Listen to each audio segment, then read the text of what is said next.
Well, Diana, thank you so much for joining me. I'm thrilled to finally get a chance to chat face to face after months of communicating via Instagram and email. I want to dive right into the book. Can you start by telling our listeners a little about what the book is about? Sure. Antoinette's Sister is the story of Maria Carolina Charlotte. She was one of the Habsburg archduchesses. She was Marie Antoinette's older sister. They were about 2 years apart. And the two women were raised as twins through most of their childhood. And if you look at pictures, they look almost exactly alike. They look like they could be twins. There was so many things similar to them. And by chance, by fate, what have you, Maria Carolina winds up becoming the queen of this country called the Kingdom of the Two Sicilies, which is roughly just south of Rome, so roughly about Naples down to what's now Sicily. And when her sister, we all know the fate of Marie Antoinette. And when that happens, Maria Carolina Charlotte vows revenge on France and is one of three women who actually stands up to Napoleon. Well, I hate to admit this, but I'm not familiar with Maria Carolina's name. I apologize to my history professors if you guys taught me about her and I just don't remember.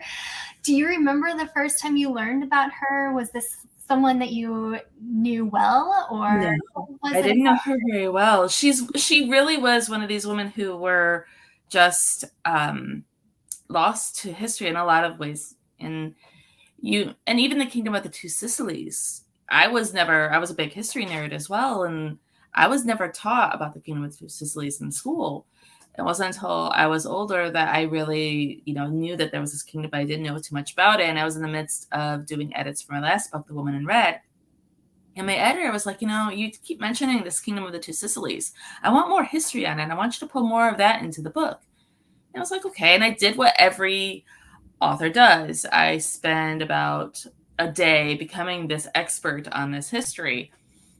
And throughout the histories, and I was here listening to some lectures and reading these books, and they were talking about this guy, Ferdinand, and he would do these crazy things. Like he would rip wigs off of dignitaries' heads. He would spend time playing fishmonger, innkeeper, farmer. And one of his favorite things to do was to sit and play chess with the old men of Naples. And he had no interest in being a king. And I'm reading these stories and I'm thinking, my God, who is that man's poor wife? Who was the poor queen who had to get stuck with him?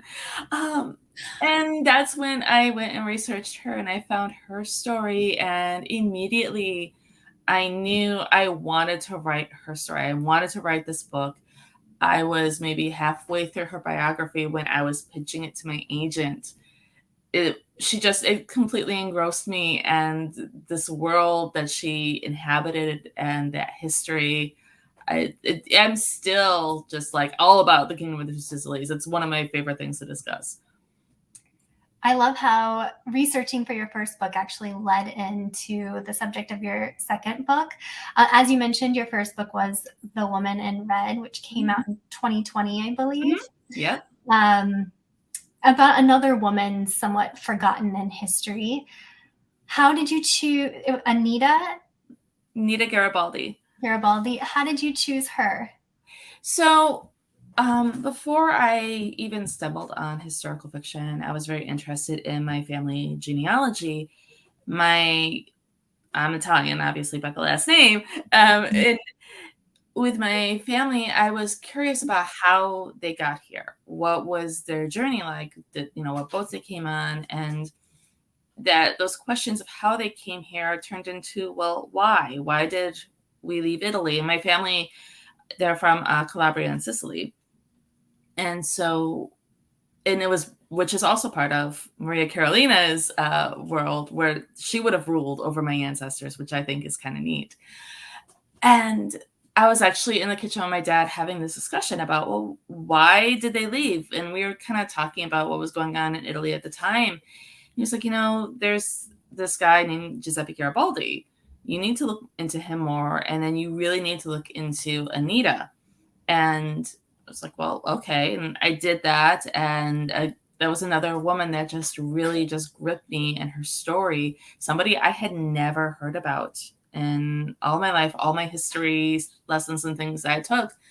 And so I decided, well, I'm going to try my hand at historical fiction. Maybe this is what I need to do. I've always wanted to be a writer, and I did that, and that's where my start came. And I love historical fiction, and I love writing about Italian history as well. That's my favorite thing about historical fiction, is that it teaches us in a very accessible way about many people forgotten to history, and in a way that history classes and textbooks haven't traditionally done. Exactly. And especially women's history, because we see so much about the wars, and we see the political figures, but you don't really see the women that were behind it, because oftentimes women weren't the political figures. With Maria Carolina, she was a political figure, but she didn't have as much recognition, especially because the Kingdom of the Two Sicilies was pre-Italy as we know Italy today. And she often signed the documents under Ferdinand's name. So Ferdinand got a lot of credit for what she did, even though Ferdinand was just all about hunting and partying, basically. So I'd like to hear a little bit more about your road to becoming an author. You talked about Anita kind of inspiring you to dive into historical fiction. So tell us how you got to this point. To this point for Antoinette's sister, how I got here? So what did you study? What made you sit down and write a novel? And is this something you've always wanted to do, or is it kind of a new thing? So for as long as I can remember, I always wanted to be a writer. Like before I even registered in my head that a writer has to write novels, I'm going to be a writer. And I was 7 years old when I wrote my first story. It was a school project, and it was the Oregon Trail. That was a big thing when I was growing up. It was the coolest thing to be able to go to the library and to play the Oregon Trail. And we were studying it in second grade, and I had to write a story. And I remember writing this story, and I remember the story very much. Mostly, it was this family that was going on the trail, and I did it like a journal. And my mom helped me bake the pages so it looked like it was, actual journal.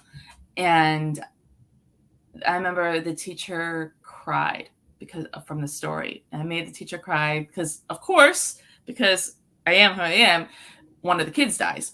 And it's the Oregon Trail, because everybody dies on the Oregon Trail, right?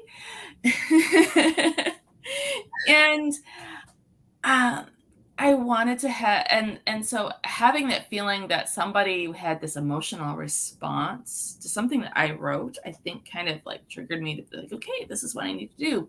And then of course I got older, and real life happens. I guess you could say I as much as I love the idea of starving for your art or sacrificing for your art, I also have a belief that I want to put food on my table, and having a day job is quite important too.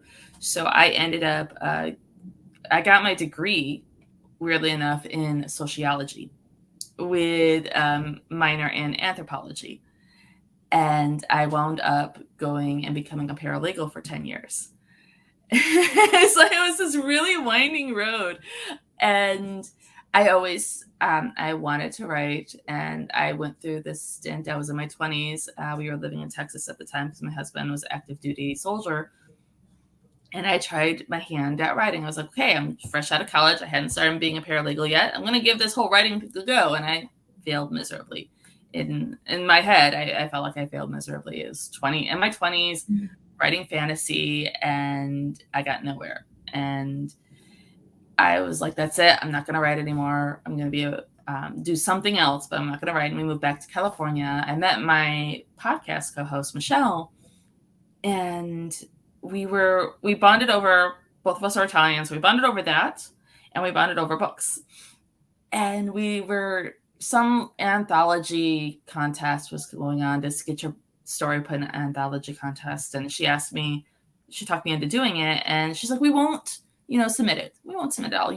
We'll just exchange with each other. And I gave her a story that I did. And she was like, you need to be a writer. Why aren't you writing?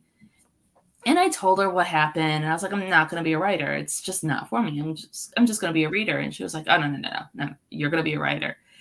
And she would nag me about it. And this was back in like the early days of Twitter, where I feel like I'm totally dating myself with this. But she would send me these articles about writing and actually getting off your butt and writing. And she would tag the authors of the articles. And the authors would be like, yeah, Diana, why aren't you writing? And so I started out slowly. I started blogging, and then while I was a paralegal, and then I was like, once I had the discussion with my dad and I determined, okay, I'm going to give this story a go, that's when I was like, all right, things started happening. And having that, for me, writing about Italian history is twofold, and it might be somewhat cheesy, but for me, writing about it, and I get very passionate about it, and I love to learn about it because there's that family connection to it, even though I'm not related to the Bourbons at all whatsoever. I'm not related to the Garibaldis at all whatsoever. My family were very, very poor people, but they were impacted by the Garibaldis and by Maria Carolina. And there's something special in that for me, that there's this connection to my ancestors and my family because they lived through this. And exploring these histories for me is in some ways a connection to them. And so I feel, and once I started like writing about Anita Garibaldi, all these other ideas for other books that may or may not happen one day, started coming, and I was like, yep, this is what I'm put on earth to do, is write about Italian history. I absolutely love hearing about writers' stories or journeys to becoming published authors. It's never a direct route, at least in the authors that I've talked to. It's never been, I studied this, I wrote a manuscript, I got published. It's never direct. I feel like it's one of the better things too, because they say, there's that saying, write what you know. Mm-hmm. And I feel like that gets taken too literally so many times. Because writing what you know doesn't necessarily mean you have to know how to be a queen in the 18th century.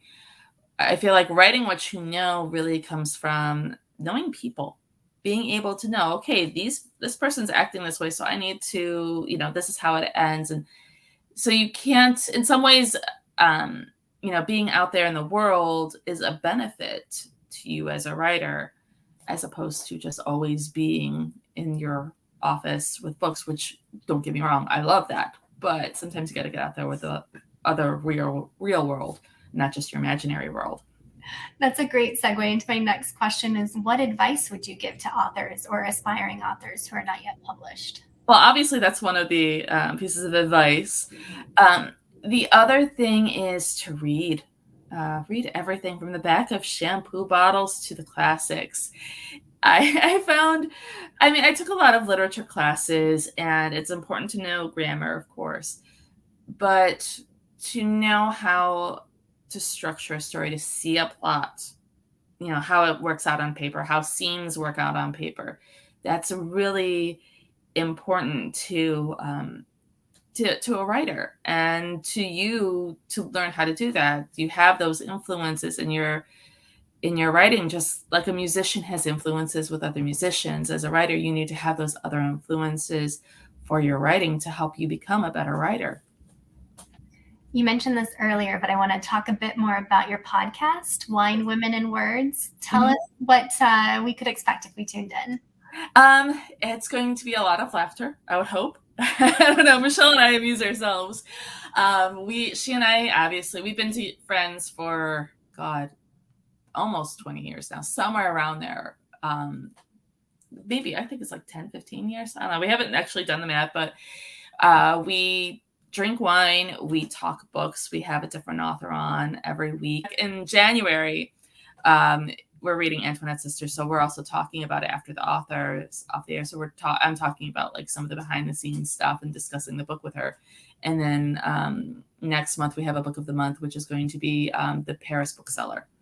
And we'll have the authors on as well, talking about their books and things. And so if you're a writer, I think it's a really good podcast for writers, because Michelle and I are both writers. And when we have these authors on the show, we really pick their brains, and you can tell where we are in our writing journeys and what we're struggling with in a book that we're working on. Because we'll get an author on who's got something similar, and it's like, well, how did you do that?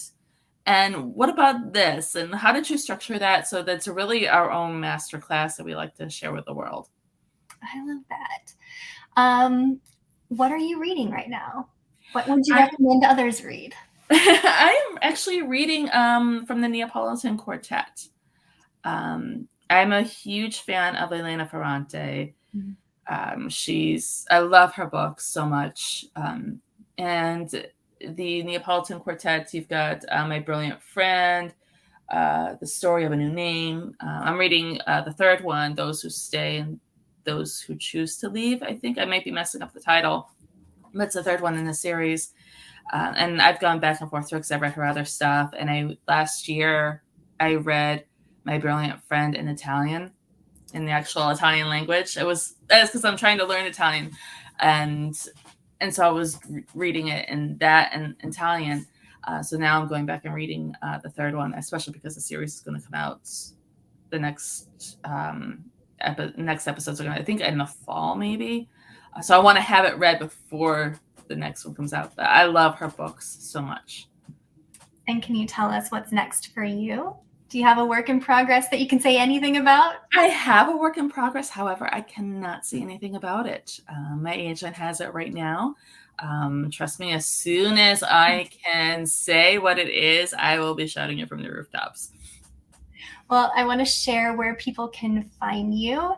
Your website is Diana Giovinazzo. Yes. Okay. Gosh. Diana Giovinazzo.com.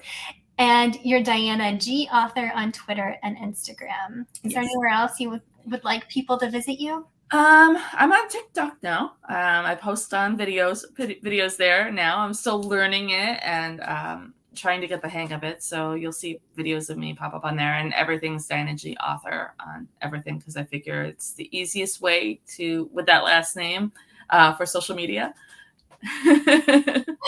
Yes. And we'll have links for those in the episode notes as well. Well, thank you so much for joining me. I loved getting the chance to get to know you better and hearing about what inspired your two novels. Thank you. Thank you so much.